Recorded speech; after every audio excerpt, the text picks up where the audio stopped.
ದೂರದೃಷ್ಟಿಯನ್ನು ಇಟ್ಟುಕೊಂಡು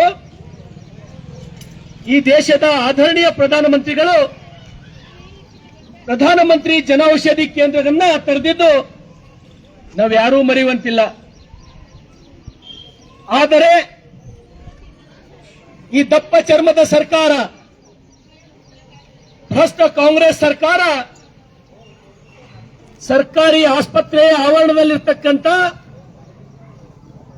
ಪ್ರಧಾನಮಂತ್ರಿ ಜನೌಷಧಿ ಕೇಂದ್ರಗಳನ್ನ ತೆಗಿಬೇಕು, ನಮ್ಮ ಆಸ್ಪತ್ರೆಯಲ್ಲಿ ನಾವು ಔಷಧಿಗಳನ್ನ ಕೊಡ್ತೇವೆ ಅಂತಕ್ಕಂಥ ನೀತಿಯನ್ನ ವಿರೋಧಿಸಿ ಭಾರತೀಯ ಜನತಾ ಪಾರ್ಟಿ ಬಸವ ಕಲ್ಯಾಣ ವತಿಯಿಂದ ಕಪ್ಪು ಬಟ್ಟೆ ಧರಿಸಿ ಕಪ್ಪು ಧ್ವಜಗಳನ್ನ ತೋರಿಸುವ ಮುಖಾಂತರ ನಾವು ಪ್ರತಿಭಟನೆಯನ್ನ ಹಮ್ಮಿಕೊಂಡಿದ್ದೇವೆ. ಈ ಪ್ರತಿಭಟನೆಯಲ್ಲಿ ಭಾಗವಹಿಸಿದಂತ ಹಿರಿಯರು, ಪ್ರಧಾನ ಕಾರ್ಯದರ್ಶಿಗಳು ಆದಂತಹ ಮಾಧವ್ ಹಸೂರೆಯವರೇ, ಮಂಡಲದ ಅಧ್ಯಕ್ಷರು ಆದಂತಹ ಜ್ಞಾನೇಶ್ವರ್ ಮೂಳೆ ಅವರೇ, ಸಿದ್ದು ಬಿರಾದರ್ ಅವರೇ, ಎಲ್ಲ ಪ್ರಧಾನ ಕಾರ್ಯದರ್ಶಿಗಳೇ, ಮಹಾಶಕ್ತಿ ಕೇಂದ್ರದ ಅಧ್ಯಕ್ಷರೇ, ನನ್ನೆಲ್ಲ ಆದರಣೀಯ ಕಾರ್ಯಕರ್ತ ಮಿತ್ರರೇ, ನಿಮ್ಮೆಲ್ಲರಿಗೂ ಧನ್ಯವಾದಗಳನ್ನ ತಿಳಿಸ್ತೇನೆ. ಇವತ್ತು ಈ ಸರ್ಕಾರ, ಈ ನಿರ್ಣಯ ಬಹುತೇಕ ಬಡವರ ಹೊಟ್ಟೆ ಮೇಲೆ ಬರೆ ಇರತಕ್ಕಂಥ ನಿರ್ಣಯ. ಈ ನಿರ್ಣಯವನ್ನು ನಾವು ಈ ನೆಲದಿಂದ ಖಂಡನೆಯನ್ನು ಮಾಡ್ತೇವೆ. ಈ ಸಚಿವರು ಆದಂತ ದಿನೇಶ್ ಗುಂಡೂರಾವ್ ಅವರು ಕೂಡ ವೈದ್ಯರು ಅಂತ ತಿಳ್ಕೊತೀನಿ ನಾನು.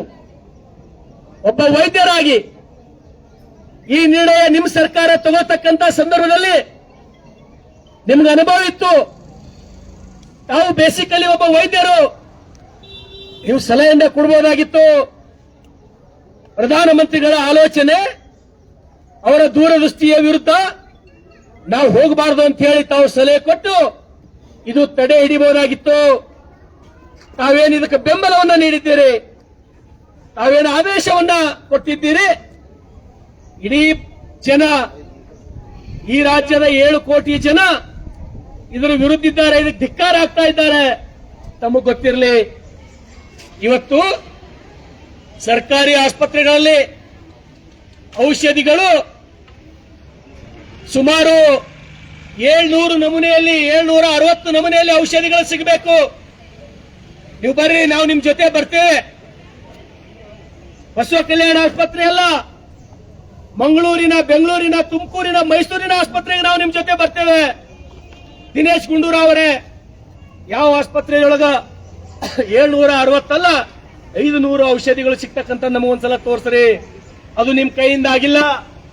ಹೊಟ್ಟೆ ಕಿಚ್ಚಿಗಾಗಿ ಪ್ರಧಾನಮಂತ್ರಿಯವರ ಜನಪ್ರಿಯತೆಯನ್ನು ಕುಗ್ಗಿಸಬೇಕಂತಕ್ಕಂಥ ನಿಟ್ಟಿನಲ್ಲಿ ತಾವು ಬಡವರ ಹೊಟ್ಟೆ ಮೇಲೆ ಹೊಡಿತಕ್ಕಂಥ ಕೆಲಸ ತಾವೇನು ಮಾಡ್ತಾ ಇದ್ದೀರಿ. ಇದಕ್ಕೆ ನಿಮಗೆ ಜನ ಶಾಪ ಹಾಕ್ತಾರೆ. ನಾವು ಎಚ್ಚರಿಕೆಯನ್ನ ಕೊಡ್ತೇವೆ. ಈ ಆದೇಶ ತಾವು ಕೂಡಲೇ ಹಿಂಪಡಿಬೇಕು. ಈ ಆದೇಶವನ್ನು ಮುಂದುವರೆಸಿದ್ರೆ ನಾವು ಭಾರತೀಯ ಜನತಾ ಪಾರ್ಟಿಯ ಸಮಸ್ತ ಕಾರ್ಯಕರ್ತರು, ಈ ರಾಜ್ಯದ 7 ಕೋಟಿ ಕನ್ನಡಿಗರು ಬೀದಿ ಮೇಲೆ ಇಳಿದು ಹೋರಾಟ ಮಾಡಿ ನಿಮ್ಮ ವಿರುದ್ಧ ನಾವು ಹೋರಾಟಕ್ಕೆ ನಿಲ್ಲಬೇಕಾಗ್ತದೆ ಅಂತಕ್ಕಂಥ ಎಚ್ಚರಿಕೆಯನ್ನ ಕೊಡ್ತೇವೆ. ನಿಮಗೇನಾದ್ರೂ ಬಡವರ ಮೇಲೆ ಕಾಳಜಿ ಇದ್ರೆ, ಇವತ್ತು ಇಡೀ ರಾಜ್ಯದ ತುಂಬಾ ಪೌರ ಕಾರ್ಮಿಕರು ಉಪವಾಸ ಧರಣಿಯನ್ನ ಮಾಡ್ತಾ ಇದ್ದಾರ. ಆ ಕಡೆ ಒಂದ್ಸಲ ತಾವು ನೋಡ್ರಿ, ಅವ್ರಿಗೆ ನಿಮ್ಮ ಕಡೆಯಿಂದ 15 ತಿಂಗಳಿಂದ ಅವ್ರಿಗೆ ಸಂಬಳ ಕೊಡ್ಲಿಕ್ಕೆ ನಿಮ್ಮ ಕಡೆಯಿಂದ ಆಗ್ತಾ ಇಲ್ಲ. ಅಂತ ದಿವಾಳಿ ತರದ ಸರ್ಕಾರ ಇದು. ನಾಚಿಕೆ ಆಗಬೇಕು. ಈ ರಾಜ್ಯದ ಇತಿಹಾಸದಲ್ಲಿ ಪೌರ ಕಾರ್ಮಿಕರಿಗೆ, ಬಡ ಪೌರ ಕಾರ್ಮಿಕರಿಗೆ 15 ತಿಂಗಳಿಂದ ಸಂಬಳ ಇಲ್ಲ.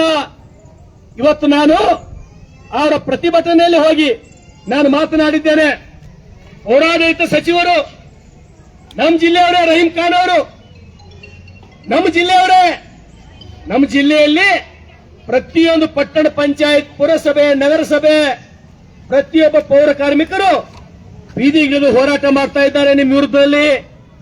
ಇವತ್ತು ಪ್ರತಿಯೊಂದು ನಗರಗಳಲ್ಲಿ ಪೌರ ಕಾರ್ಮಿಕರು ಕಸ ಅವ್ರು ತೆಗಿಬೇಕು, ಅಲ್ಲೊಂದು ಹಂದಿ ಸತ್ತದಂದ್ರೆ ಅವ್ರು 5 ಎತ್ತು ಬಿಡಬೇಕು, ಒಂದ್ ಹೆಗ್ಗಣ ಸತ್ತ ಅಂದ್ರೆ ಅವ್ರು ತೆಗಿಬೇಕು, ಒಂದು ನಾಯಿ ಸತ್ತದಂದ್ರೆ ಅವ್ರು ತೆಗಿಬೇಕು. ರಹೀಂ ಖಾನ್ ಅವರೇ, ನಿಮ್ಮ ಜನ್ಮಕ್ಕ ನಾಚಿಕೆ ಬರ್ಬೇಕಂತ ಹೇಳ್ತೀನಿ ನಾನು. ರಸ್ತೆ ಮೇಲೆ ಹೋದಾಗ ನೀವೇ ಉಗುಳದಂತ ಉಗುಳು ನೀವು ಮತ್ತೊಂದ್ಸಲ ನೋಡಲ್ಲ. ಅದ್ರ ಸ್ವಚ್ಛ ಯಾರು ಮಾಡಬೇಕು? ಪೌರ ಕಾರ್ಮಿಕರು ಮಾಡಬೇಕು. ನಿಮ್ಗೇನಾದ್ರೂ ಬಡವ್ರ ಮೇಲೆ ಕಾಳಜಿ ಇದ್ರ ಅವ್ರ ಸಂಬಳ ಕೊಡ್ರಿ. ಬೆಳಗ್ಗೆ ನಸ್ಕಿನ ಗೆದ್ದು ಕೆಲಸ ಮಾಡ್ತಾ ಇದ್ದಾರ, ಅವ್ರ ಕಡೆ ತಿರುಗಿ ನೋಡ್ರಿ. ಪ್ರತಿಯೊಂದು ನಗರದೊಳಗ ಮಳೆಯಾಗಿ ಮಳೆಕಾಲಷ್ಟು ಗಾಳಿ ಬಿದ್ದಾವ. ಬಸವ ಕಲ್ಯಾಣದೊಳಗ ಇಡೀ ರಾಜ್ಯ ಏನು ಉದ್ಧಾರ ಮಾಡ್ತೀರ ಅಂತೇಳಿ ನನಗಿಲ್ಲ. ಆ ಬೀದರ್ ಮತ್ತು ಬಸವ ಕಲ್ಯಾಣ ಎರಡೇ ಸುಧಾರಿಸ್ರಿ ನೀವು ಸಾಕು. ನಾನು ನಿಮಗೆ ಮಂತ್ರಿ ಅಂತೇಳಿ ಒಪ್ಕೊಳ್ತೀನಿ. ಇಲ್ಲ ಅಂದ್ರ ಅಸಮರ್ಥ ಮಂತ್ರಿ ಅಂತೇಳಿ ಕರಿತೀನಿ. ರಾಜೀನಾಮೆ ಕೊಟ್ಟು ಮನೆಗೆ ಹೋಗ್ರಿ. ಹಾಗಾಗಿ ಈ ರಾಜ್ಯದ ಮುಖ್ಯಮಂತ್ರಿಗಳಿಗೆ, ಈ ರಾಜ್ಯದ ಸಚಿವರಾದಂತ ದಿನೇಶ್ ಗುಂಡೂರಾವ್ ಅವರಿಗೆ ಬಸವ ಕಲ್ಯಾಣದ ಪವಿತ್ರ ನೆಲದಿಂದ ನಾವು ನಿಮಗೆ ವಿನಂತಿಯನ್ನು ಮಾಡ್ತೇವೆ. ನಿಮ್ಮ ತಪ್ಪು ತಿಳುವಳಿಕೆಯಿಂದ ಈ ಪ್ರಧಾನಮಂತ್ರಿ ಜನೌಷಧಿ ಕೇಂದ್ರಗಳನ್ನ ತಾವು ತೆಗಿಬೇಕಂತೇಳಿ ಆದೇಶ ಹೊರಡಿಸಿದ್ದೀರಿ, ಮುಚ್ಚಬೇಕಂತೇಳಿ ಆದೇಶ ಹೊರಡಿಸಿದ್ದೀರಿ. ಬಡವರು ಕಣ್ಣೀರು ಹಾಕ್ತಾರ. ಹಾಗಾಗಿ ನಾವು ಖಂಡನೆಯನ್ನು ಮಾಡ್ತೇವೆ. ಕೆಲವೇ ಗಂಟೆಗಳಲ್ಲಿ ಅಥವಾ ಕೆಲವೇ ದಿವಸಗಳಲ್ಲಿ ಈ ಆದೇಶವನ್ನ ಹಿಂಪಡೆದು ಸಾರ್ವಜನಿಕರಿಗೆ ಅನುಕೂಲ ಮಾಡಬೇಕಂತ ಹೇಳಿ ನಾನು ಮನವಿಯನ್ನು ಮಾಡುತ್ತಾ ನನ್ನ ಎರಡು ಮಾತು ಮುಗಿಸ್ತೇನೆ. ಅದಕ್ಕಿಂತ ಮೊದಲು ಈ ಪ್ರತಿಭಟನೆಯಲ್ಲಿ ಭಾಗವಹಿಸಿದಂತ ಸಮಸ್ತ ಬಸವ ಕಲ್ಯಾಣದ ಭಾರತೀಯ ಜನತಾ ಪಾರ್ಟಿ ಎಲ್ಲ ಕಾರ್ಯಕರ್ತರಿಗೆ ತುಂಬು ಹೃದಯದ ಕೋಟಿ ಕೋಟಿ ಧನ್ಯವಾದಗಳನ್ನು ಹೇಳ್ತೇನೆ. ಜೈ ಹಿಂದ್, ಜೈ ಬಿಜೆಪಿ, ಜೈ ಭಾರತ್.